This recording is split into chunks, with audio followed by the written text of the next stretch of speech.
Welcome to my channel. Video शुरू करने से पहले मैं आपसे कुछ सवाल पूछना चाहूँगी। क्या आप अभी तमिलनाडु में हो?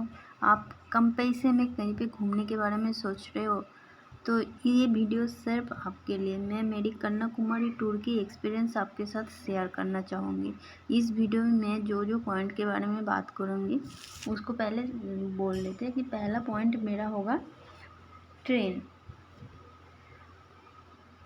दूसरा पॉइंट है होटल,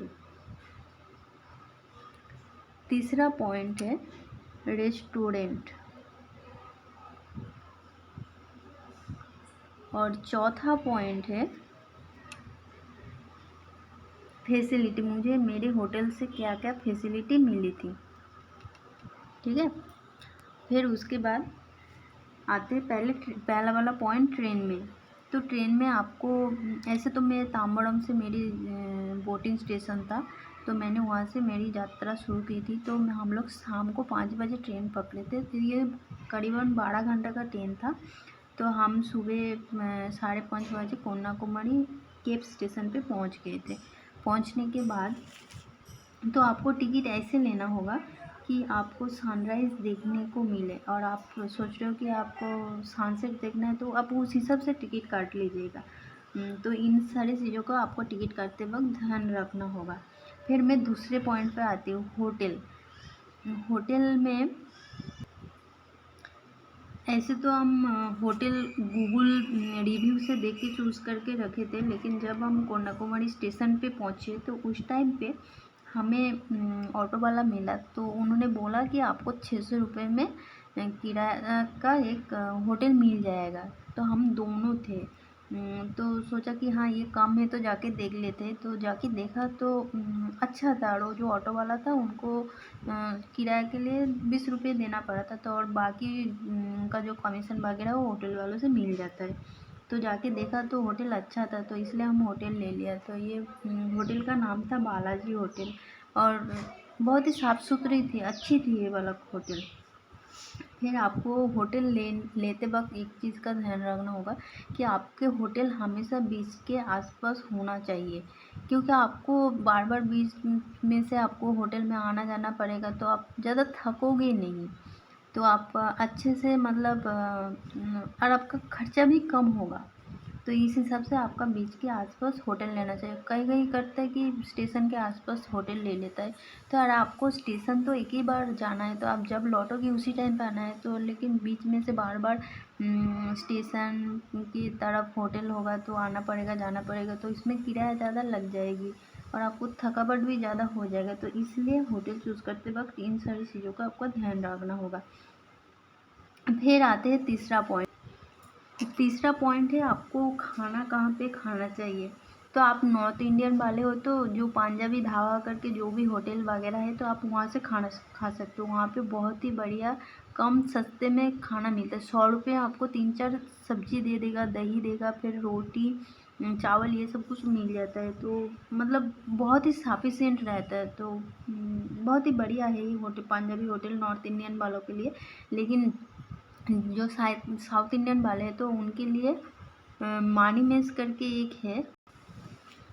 तो आप यहाँ से भी मतलब नाश्ता ये सब कुछ मिल जाएगा। और आपको यहाँ से साउथ इंडियन जो भी आइटम होता है, इडली डोसा काफ़ी चाय फिर चावल वगैरह ये सब कुछ भी मिल जाएगी। बहुत ही बढ़िया खाना बनाते हैं और बहुत ही टेस्टी होता है और दाम भी रिजनेबल लेता है, बहुत ही अच्छा रहता है।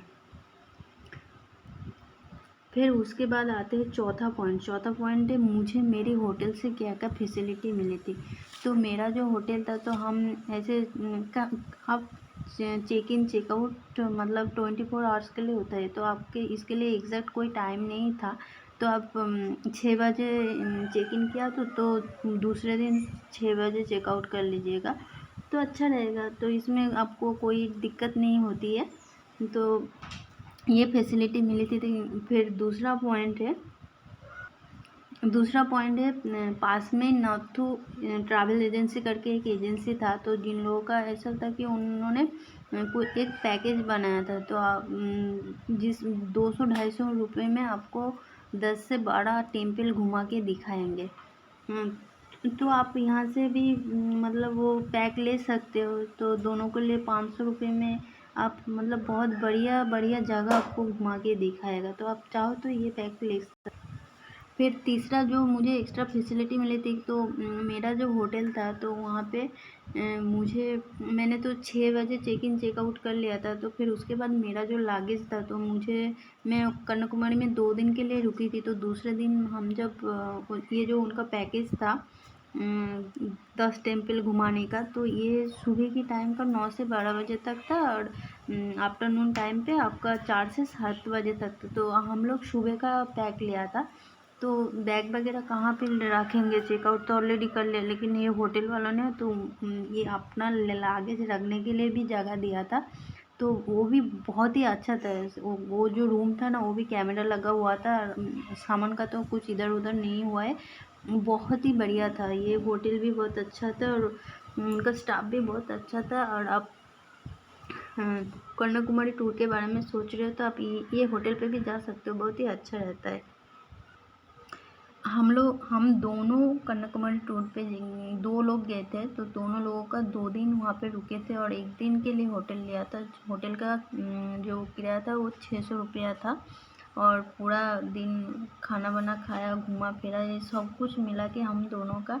और आने जाने का जो टिकट था वो स्लीपर कोच की थी।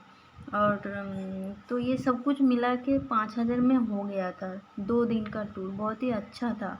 और फिर आप मतलब कहीं पे भी घूमने जा रहे हो, तो आप कोशिश कीजिए कि आपके पास ड्राई फूड रखने की। तो ये ऐसा होता है कभी कभी, मतलब आप जो चीज़ खाना चाहते हो कभी मिल नहीं पाता है, तो आपका टाइम का कुछ इशू हो जाता है। तो इसलिए आप जब भी घूमने जाओगी तो आपके पास हमेशा कुछ खाने का चीज़ रखिएगा।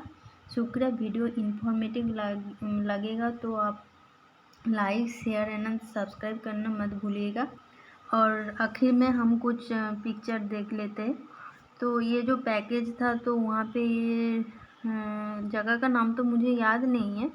तो वो राम सीता का कुछ ऑडिटोरियम था, तो वहाँ पे ये उसका जो बाहर का साइड का था नज़ारा, तो ये बहुत ही बढ़िया था।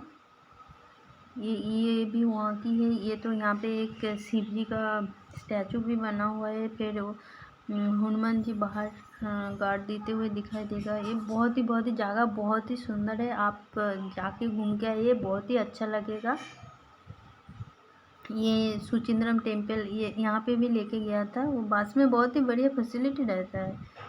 और आपको कुछ भी दिक्कत हो तो प्लीज़ कमेंट करना मत भूलिएगा।